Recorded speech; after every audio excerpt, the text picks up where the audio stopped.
feel safest when something is wrong, and the moment life gets quiet and good, your body starts scanning for the ambush. That is not you being dramatic. That is your nervous system treating peace like a warning sign. Quick thing before I pull this apart.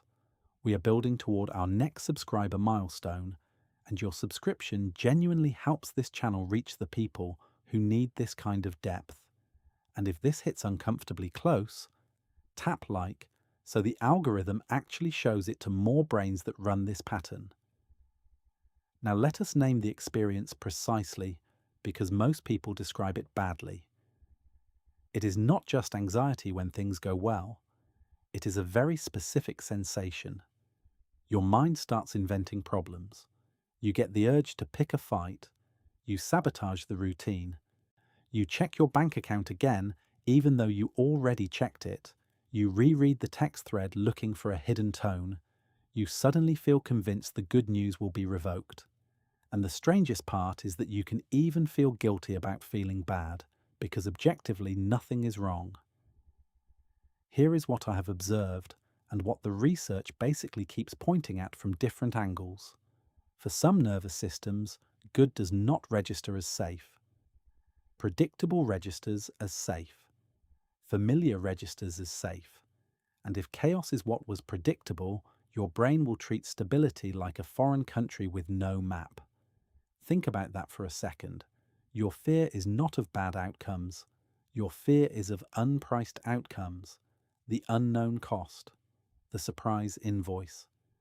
So let me give you the first mechanism. And it is going to sound almost insulting until you see how accurate it is. When things are going well, your brain loses one of its favorite sources of control, problem solving. And if you built your identity around managing threat, the absence of threat feels like identity loss, not boredom, not relaxation, loss. There is a concept in neuroscience called predictive processing. The brain is not primarily a thinking machine. It is a prediction machine.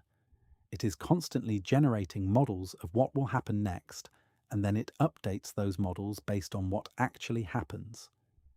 Here is the punchline. Prediction error is expensive.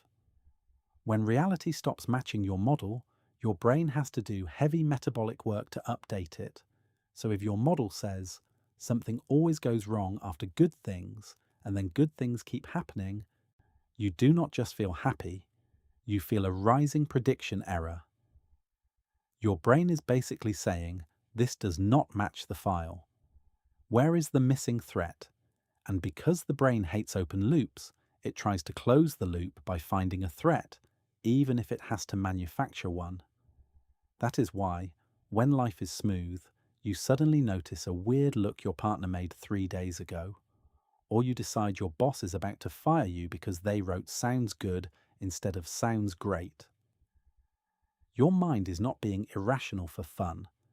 It is trying to reduce prediction error by making the world fit the model it already trusts. Notice the pattern here. The mind prefers a painful certainty over a peaceful uncertainty. Not because it loves pain, but because certainty lets you prepare. Certainty gives you a role. Now here is where it gets interesting. Yet some of you do not get anxious when things go well. You get numb, flat, like you are watching your own life through glass.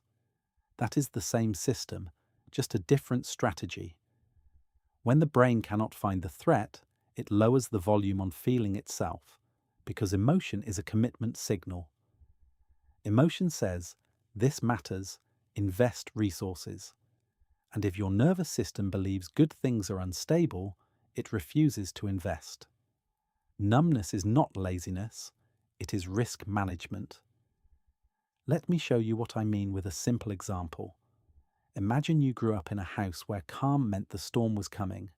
The house gets quiet, the adults get too polite, and that is when you knew something was about to explode. In that environment, your body learns an inverted association. Calm equals imminent danger.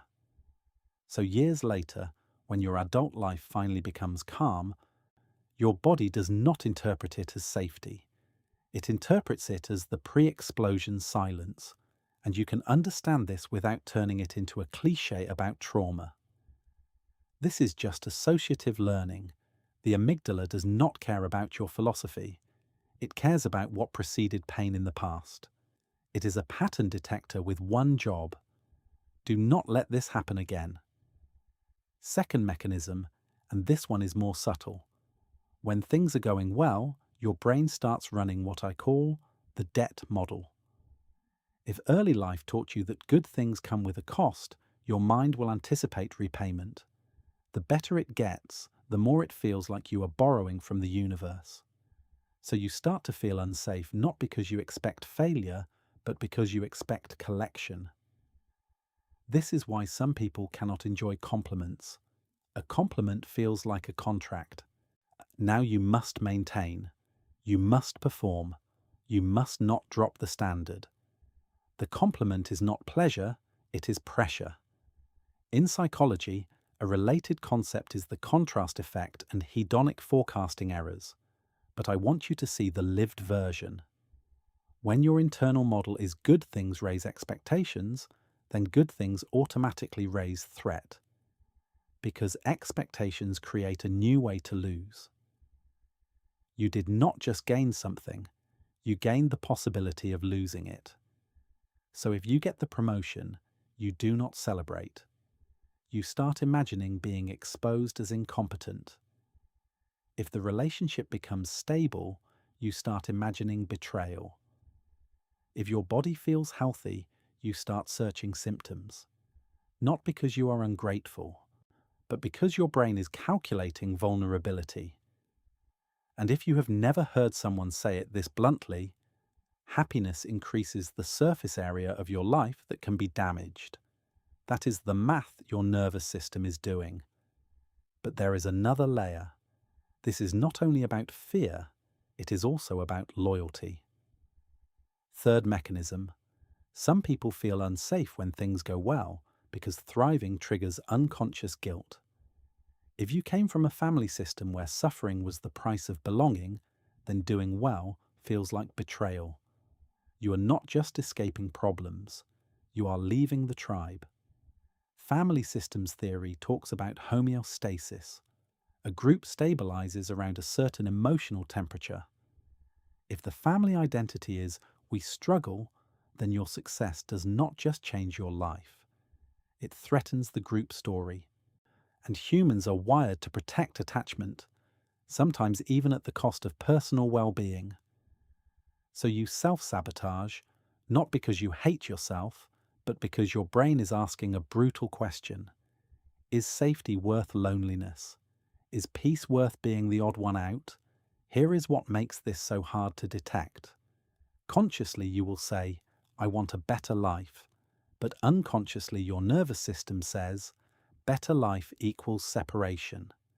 And separation used to mean danger, because for most of human evolution, being outside the group was not a personality choice. It was a survival risk. If you have ever felt a weird urge to mess it up right after something good happens, stay with me, because the next part explains why the urge feels almost physical. There is a phenomenon called allostatic load, basically the wear and tear of chronic stress on the body. When you live with prolonged stress, your baseline shifts. Your body treats high arousal as normal. So when calm finally arrives, it does not feel like relief. It feels like understimulation, like something is missing, and the brain hates missing signals. So it creates stimulation. It picks at the relationship. It overworks. It doom scrolls. It starts arguments in its own head. It is not addicted to drama in a moral sense. It is regulating arousal to match the baseline it knows how to function in. Think about this like a thermostat that has been calibrated wrong. The room can be a perfectly healthy temperature, but the thermostat thinks it is too cold, so it keeps blasting heat. Your nervous system can be in a perfectly safe environment, but it thinks safety is an error state, so it turns the threat system back on. Now flip everything I just said. because this is the midpoint that most people miss. The problem is not that you feel unsafe when things go well. The problem is that your body is trying to protect your future self from disappointment by preventing full engagement in the present. That is a strategy. A painful one, but a strategy. If you do not fully relax, you cannot be caught off guard. If you do not fully love, you cannot be fully hurt. If you do not fully celebrate, you cannot feel the full crash if it ends. This is emotional hedging, and here is the twisted part. The strategy works in the short term.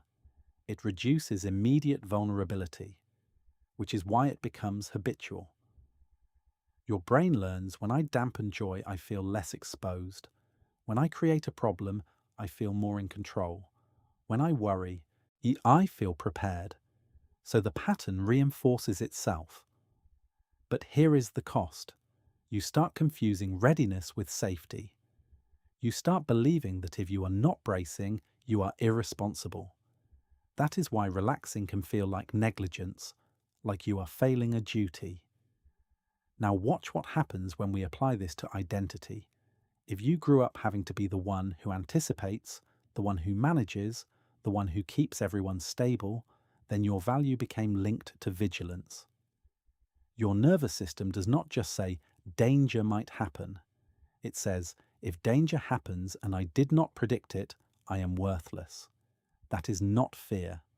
That is shame. And shame has a very specific behavioral signature. It creates preemptive self-attack. If life is going well, shame whispers, do not get comfortable, because if it collapses, you will be humiliated.